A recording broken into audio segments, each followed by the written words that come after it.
The hiss of severed water pipes filled the air like a snake's warning, and Caleb Morgan stood ankle-deep in a growing puddle on his own land, staring down at a sight that didn't belong, a crude cap of duct tape slapped over a freshly cut main line, with a laminated sign fluttering above it that screamed, "Unauthorized water use, Cedar Hollow HOA enforcement."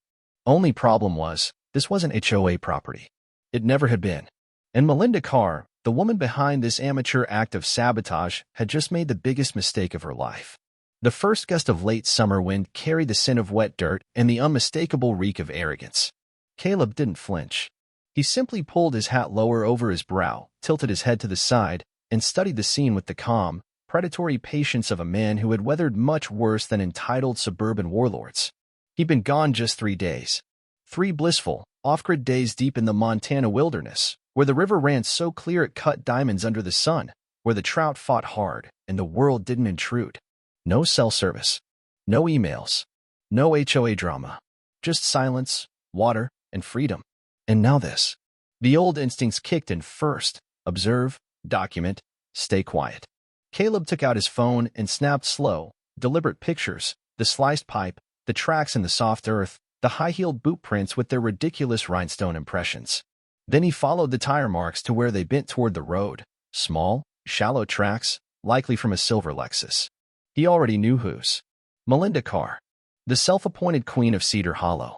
The same woman who once tried to find Caleb 4 unapproved livestock presents after spotting a chicken in his yard from the wrong angle.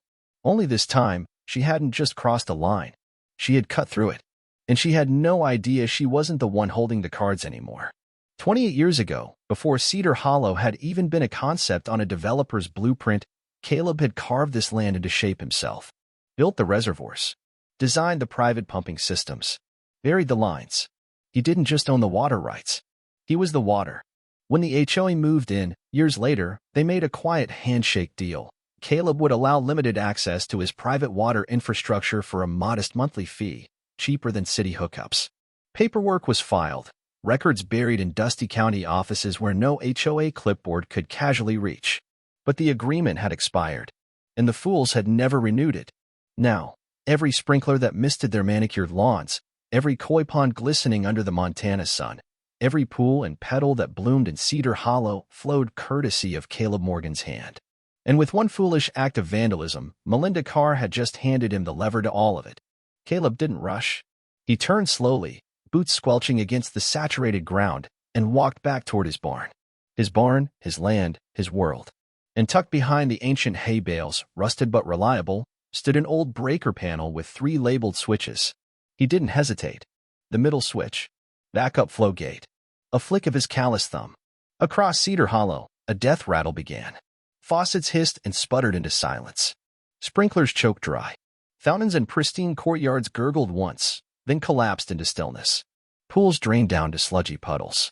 And the clubhouse, the pride of the HOA's monthly newsletter, fell into eerie, lifeless quiet. From his porch, Caleb watched the neighborhood unravel. By sunset, chaos had bloomed. Melinda's voice, sharp and shrill, sliced across the airwaves, audible even across the fields. Complaints exploded on the Cedar Hollow group chat. Parents demanded explanations. Gardeners screamed about dying roses. Realtors panicked about open houses with brown lawns. Caleb simply leaned back in his chair, cradling a cold beer against his chest, and smiled. He wasn't at war. He didn't want war. But he understood pressure better than any of them. And pressure, he knew, when carefully applied, could break just about anything. The best part? He hadn't even gotten started yet. Morning broke over Cedar Hollow with the kind of brittle, uneasy silence that usually follows a storm. The sky was a washed-out blue, the sun already burning a little too hot for late summer, and the lawns, those once prized patches of suburban perfection, began to crack at the edges like forgotten relics. Caleb Morgan sipped his black coffee, boots kicked up on the porch railing, and watched it all unfold like a man surveying a chessboard where every piece was already falling apart. Across the road, a parade of confusion stumbled into motion. Hose nozzles twisted open and hissed emptily. Sprinkler heads sputtered in impotent protest, clicking and clattering with no reward. Hose bibs gushed air, dry and defeated. Caleb could hear the slap of flip-flops against pavement as residents ran from house to house, waving phones, holding emergency HOA flyers like surrender flags. And in the middle of it all, Melinda Carr. She stormed down the sidewalks, her polished white blouse already stained with sweat, clipboard clutched like a weapon. She barked orders at bewildered residents, pointed accusingly at dry lawns, demanded patience and composure while her kingdom crumbled around her feet. Caleb's lips twitched into something dangerously close to a smile.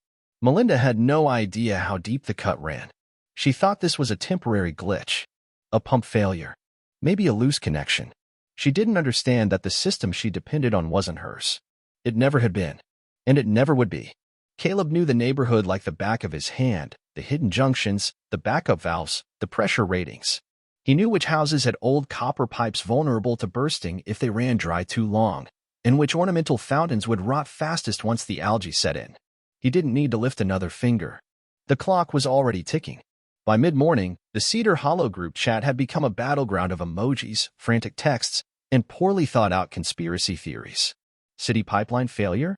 Sabotage from that ranch guy? Should we call the mayor? Someone, in a flash of unintentional brilliance, suggested that maybe, just maybe, the HOA's meddling had triggered something bigger. Melinda responded with a clumsy announcement. Temporary water outage. City maintenance crews notified. No cause for alarm. Caleb chuckled quietly. The city wasn't coming. The city didn't even own their water system. He did. Around noon, a handful of desperate residents tried to fight back the inevitable. Gardeners unrolled long hoses to siphon water from neighbors' rain barrels. Portable water tanks began appearing on driveways. Someone set up a kiddie pool, dunked buckets, and attempted to water a parched rose garden by hand. It was pathetic. It was glorious. And it was only just beginning. Caleb leaned forward and picked up the small stack of crisp, white envelopes he'd spent the previous evening preparing, each addressed personally, each containing a polite, professional letter explaining the truth. Not a threat, not a ransom note, just facts, laid bare and undeniable. He slipped the first few into his battered truck, whistling softly, and began his quiet rounds at dawn, sliding them into mailboxes, tucking them beneath doormats, leaving them like seeds of revolution on every doorstep. Inside each letter, a simple offer. Water service would be restored immediately. A small, fair monthly fee would cover maintenance and delivery. No hidden costs, no surcharges, no politics.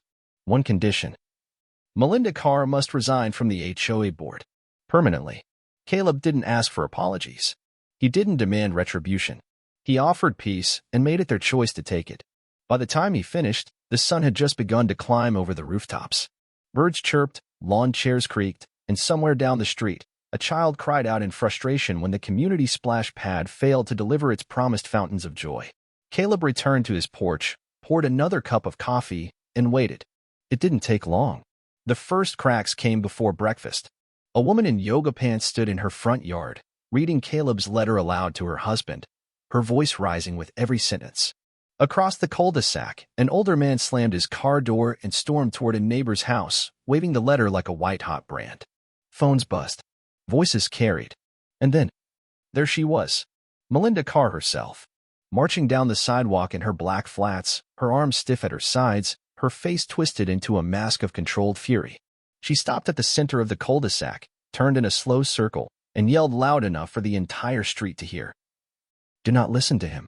This is blackmail. The HOA is handling everything. It was the wrong move. You could feel the shift, the way people didn't immediately fall in line, didn't shuffle nervously like they used to. They stood still, letters clutched in their hands, looking at Melinda not like a leader, but like a cornered animal lashing out. Someone whispered. Someone else snorted. And somewhere deep inside her carefully constructed empire, Melinda Carr realized. For the first time in a very long time, that she no longer held the leash.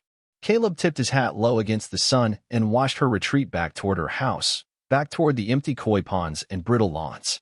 It was only noon. The day was young, and the pressure was still building.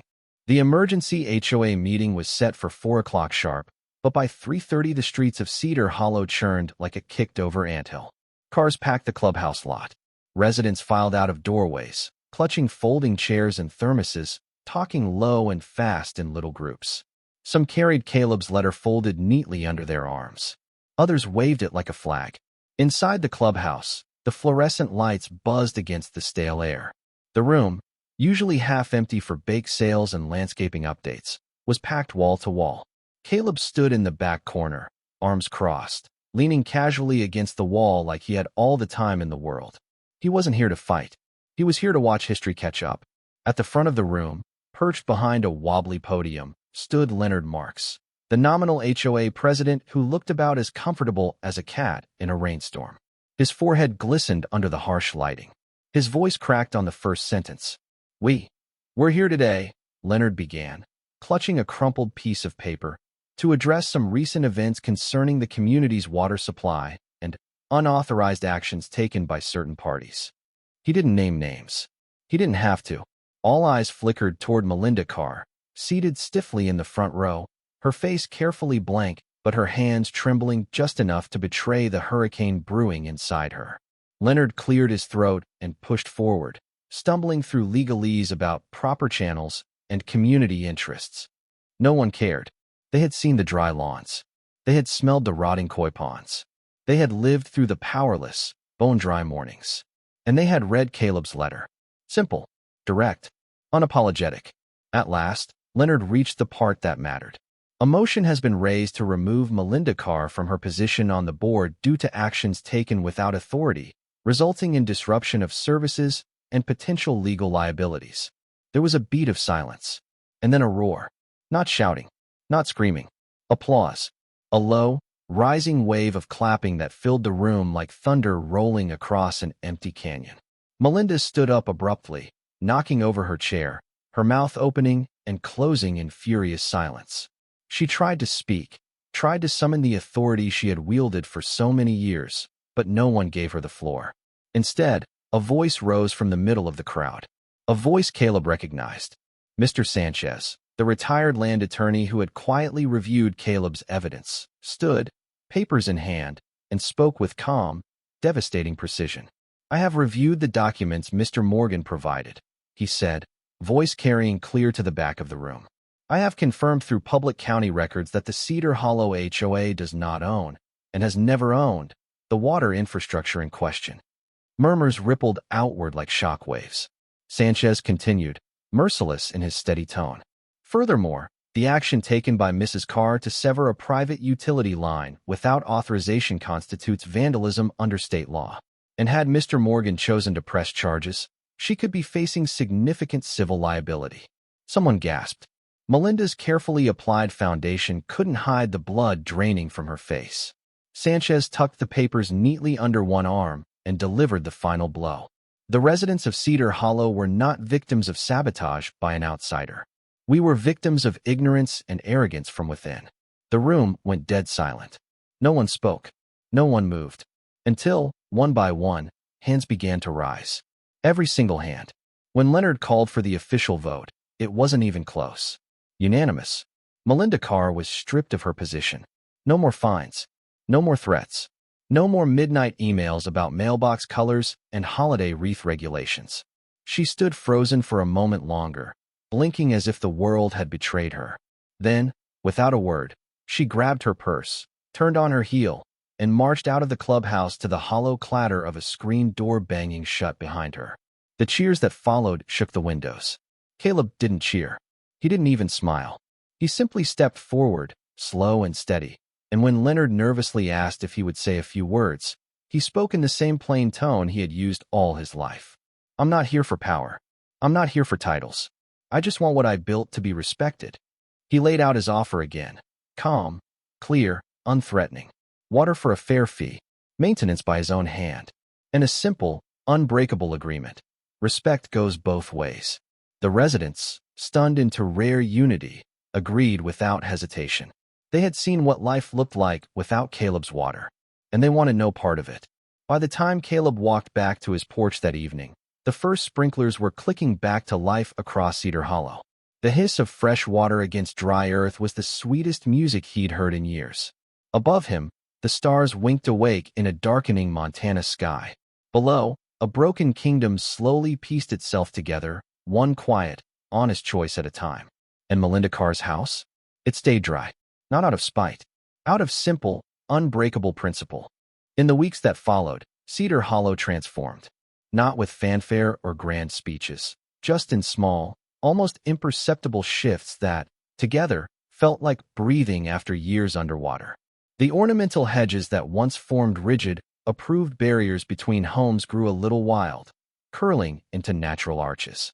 Children raced down sidewalks with sidewalk chalk and laughter, their bright colors staining the concrete where once they would have been fine.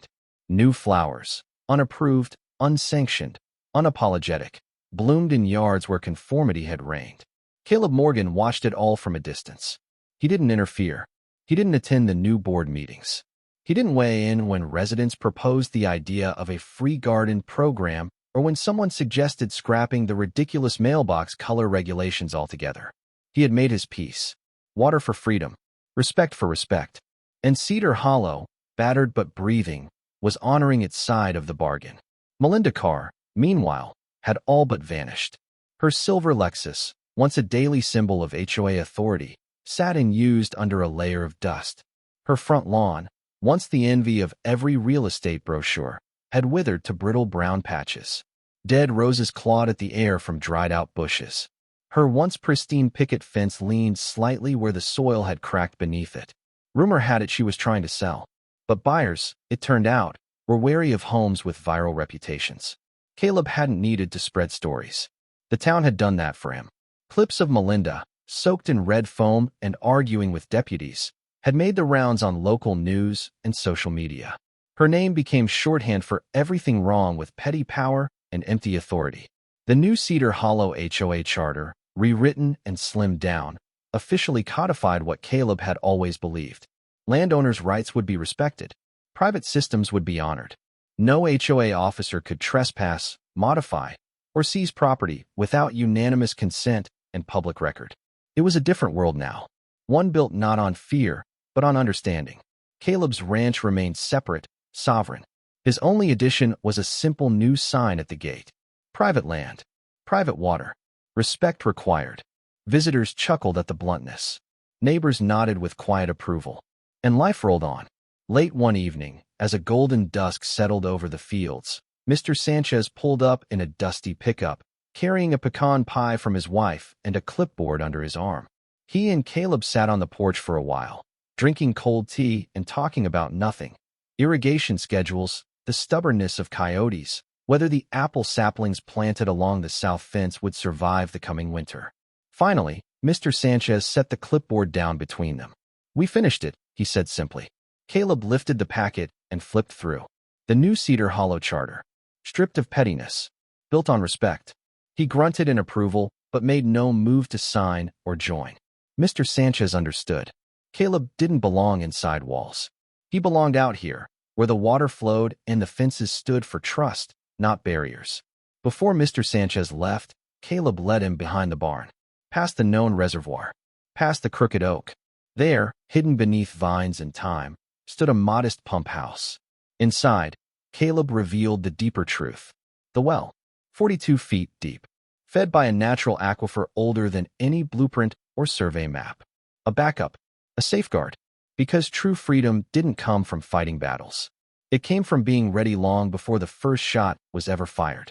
Mr. Sanchez said nothing for a long time, just nodded slowly, the weight of understanding settling over him like a comfortable coat. Later, after he drove away, Caleb stood alone by the pump house door, feeling the cool air rise from the depths below. It smelled of iron and stone and permanence, of something built to last. 3 weeks after the vote, Cedar Hollow finally found its rhythm again. Not the cold, stifling precision that Melinda Carr once enforced, but something looser, more human. Sprinklers ticked back to life across the neighborhood. Lawns that had crisped into hayfields turned green again under the steady arc of water. Kids splashed in backyard pools. People smiled when they passed one another instead of ducking behind fences. It was quiet. It was free. And Caleb Morgan, true to his word, kept the water flowing without interference. He made his rounds in the early mornings, checking pressure gauges and valves, boots crunching on gravel as he tended the invisible lifeline that snaked beneath the ground. He asked for no thanks. He wanted no praise. He had built the system for himself long before Cedar Hollow ever existed, and he would have kept it running even if every house in the cul-de-sac crumbled to dust. Respect, he believed, was its own reward.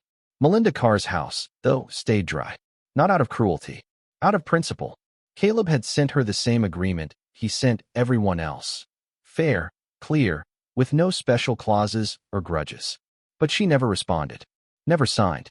Instead, her curtains stayed drawn, her mailbox stuffed with unopened flyers, her front lawn a monument to stubborn pride rotting under the sun. The rumors whispered and twisted like dust devils. Some said she tried to sell the house, but buyers kept walking away. Others said she had moved into a motel outside town, trying to start fresh where her name wasn't a punchline. Caleb didn't care. He didn't even think of her most days. Until one morning, when a county truck pulled up to his ranch. A man in khaki shirt sleeves stepped out, clipboard tucked under his arm, and introduced himself politely. Said he was doing a survey of private utilities after someone had filed a complaint about unauthorized municipal services. Caleb didn't ask who. He didn't have to. He simply showed the man the reservoir, the pump house, the backup systems. He laid out the expired lease documents, the homeowner agreements, the signed charter amendments. The inspector walked the property, checked the gauges, and finally handed Caleb a certificate with a simple stamped sentence. All operations in full compliance. No violations found. Before leaving, the man paused at the gate, thumb hooked in his belt. "You know," he said, "it's rare we find something this clean. You ought to teach a course on how to do it right." Caleb tipped his hat. "I already have," he said quietly, glancing back toward the green arc of sprinklers beyond the fence line. By the end of that month, a moving truck backed up to Melinda Carr's house. Neighbors watched from shaded porches as workers hauled out furniture, box by box. A dusty sedan followed the truck down the cul-de-sac, turning right at the stop sign without so much as a backward glance. No one waved. No one said goodbye. It was as if the storm had finally passed. And in its place, something better had taken root. The new HOA board elected residents who actually listened. They held real votes instead of private decrees. They removed ridiculous rules, encouraged gardens, community events, even built a free little library by the park entrance. Kids chalked up the sidewalks without fear. Families set out lawn chairs and lemonade stands without memorizing a list of prohibited activities. It wasn't perfect. Nothing ever was. But it was real. And real was more than enough. Caleb added a second line to the carved wooden sign at his ranch gate. Private land. Private water. Mutual respect required. Freedom earned, never given. Sometimes visitors chuckled at it. Sometimes they just nodded. But Caleb didn't need their approval. He knew what it meant. It meant the battles you fight in silence. The fences you mend alone. The water lines you bury deep, not because you expect war, but because you prepare for peace to be something worth protecting. And in the golden light of late summer, as the first leaves hinted at fall, Caleb sat on his porch, a glass of sweet tea in hand, and watched the sprinklers spin rainbows across a free, living neighborhood. No fanfare. No speeches. Just water flowing steadily into the land he loved. And the quiet, fierce satisfaction of knowing that this time, the roots would run deep.